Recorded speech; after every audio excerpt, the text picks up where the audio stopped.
Steven here, back in the Woo studio, and today we're starting a series, Back to the Basics. I have a strong feeling that everyone's getting way too in the weeds with bows and rifles and all this stuff, trying to be super accurate, and people are forgetting about the basics of archery and the basics of rifle.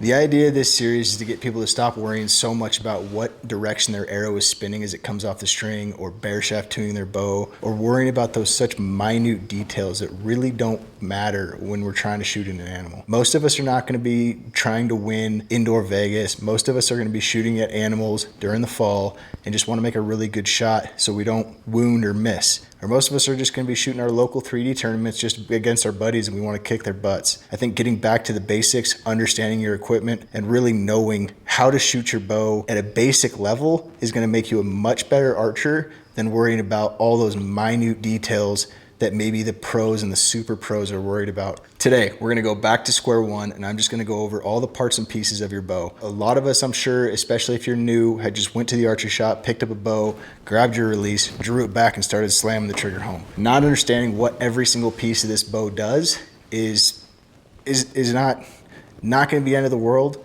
If you start understanding more of the basics of the bow, what it's all for, I think it's going to help you in the long run. I'm going to try to keep these videos short and sweet and digestible, go over something one thing at a time, not trying to get into the weeds too much. So the people that are watching this, they're going to comment saying, you forgot about X, Y, and Z. Remember, it's back to the basics. We're going over big picture stuff. I'm not getting into the nitty gritty. All right, without further ado, the first thing we're going to go over on this bow is the riser. This is the backbone of the bow. Everything bolts to it. You're either going to find it in carbon or aluminum.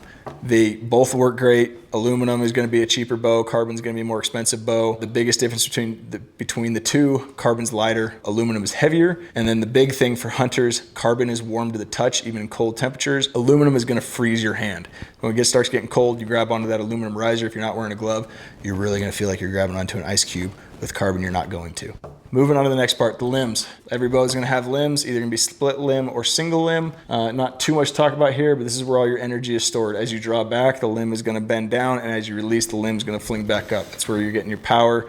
That's where a lot of bows are getting their poundage. Like this PSE in particular, these are 60 to 70 pound limbs. Often you'll get a little bit less than 60 and a little bit more than 70, but often bows have about a 10 pound range in their limbs.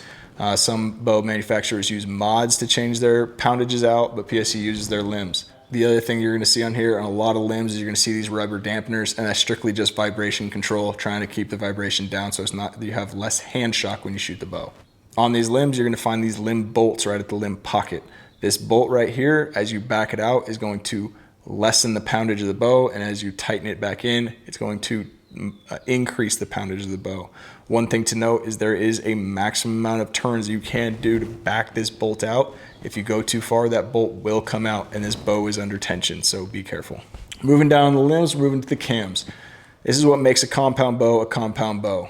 This oval design you see when you draw back, it gives the smoothness of the draw or the aggressiveness of the draw. You'll see some bows have a more aggressive cam to give it a little bit more speed, but you'll feel that in the draw cycle. Some cams have more of a circular design. It's gonna be a smoother draw, but you're typically gonna see a slower bow.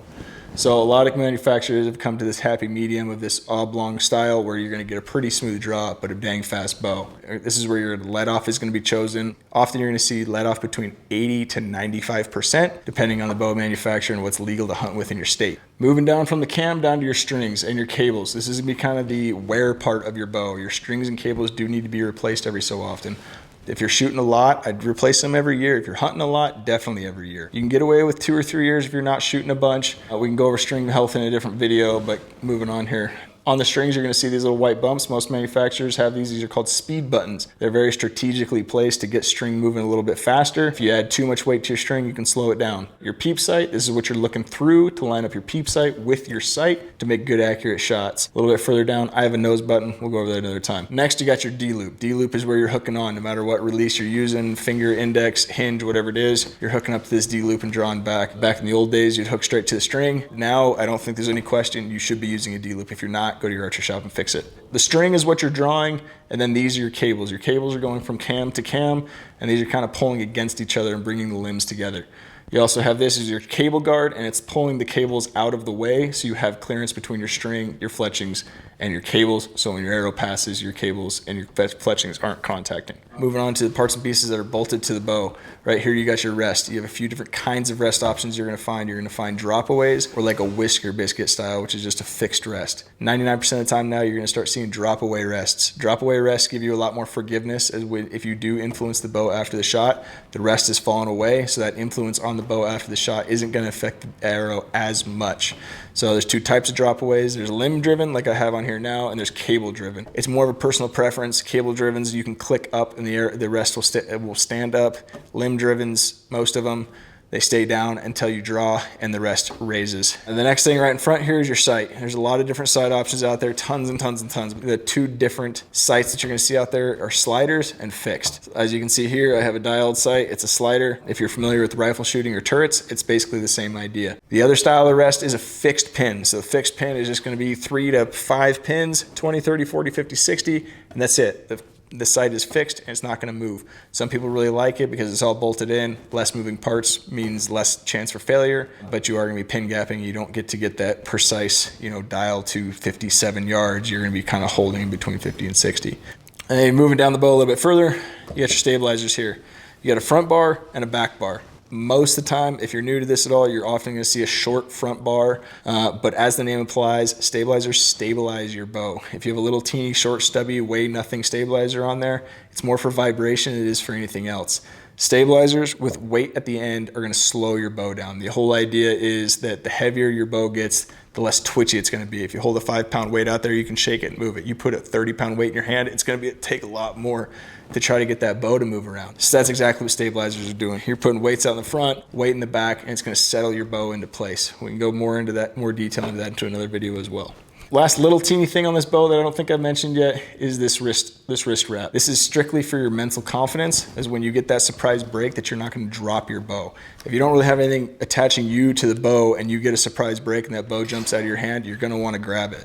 This is a good idea to have on your bow. It's strictly mental.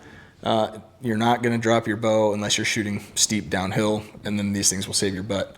And then the last thing you're going to see quivers on hunting bows. You're going to see 3, 5, and 7 arrow quivers. It's all personal preference what you want. I think 5 arrow is going to be your most common quiver, and then you're going to see either detachable or fixed quivers. I like detachable quivers because when it gets down to it, you're either in a tree stand or something like that. I feel more accurate with the quiver off, but some people like to keep it on the bow at all times, because if you're chasing muley or chasing elk and you're moving, the last thing you want to do is leave your quiver behind and have 1 arrow with you, and then if you need to make a follow-up shot, you're kind of in trouble. Other than that, guys, that brings this video to a close. Short and sweet and to the point, parts and pieces of the bow. If you have any questions or videos that you want me to go over, something you don't understand in the future, please comment below, and I'm going to start making a ton of these back to the basics bow series, from parts and pieces all the way to surprise break and tuning your broadheads. I really believe getting back to the basics on this stuff is really going to make you a better archer. If you stop worrying about if you should shoot a 15-inch or an 18-inch stabilizer and get back to just shooting your bow, I really think it's going to help you in the long run. I'll see you on the next one.